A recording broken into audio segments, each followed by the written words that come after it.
Pero sigurado ako na kung sino man ang nasa likod ng impeachment complaint, wala yung kinalaman sa mga Marcoses. So chances are, itong panibagong impeachment complaint, honest to goodness.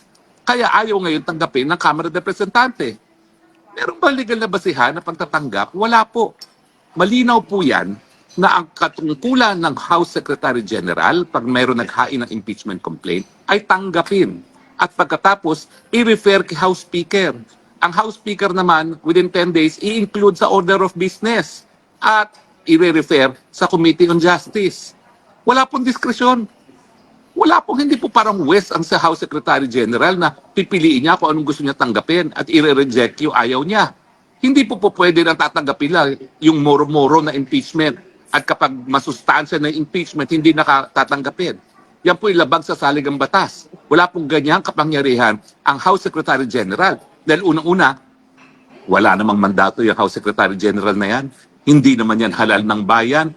Yan ay appointee lamang ng speaker. Pero yung ginagawa po niya, binibigyan niya ng karagdagang kapangyarihan ng kanyang sarili.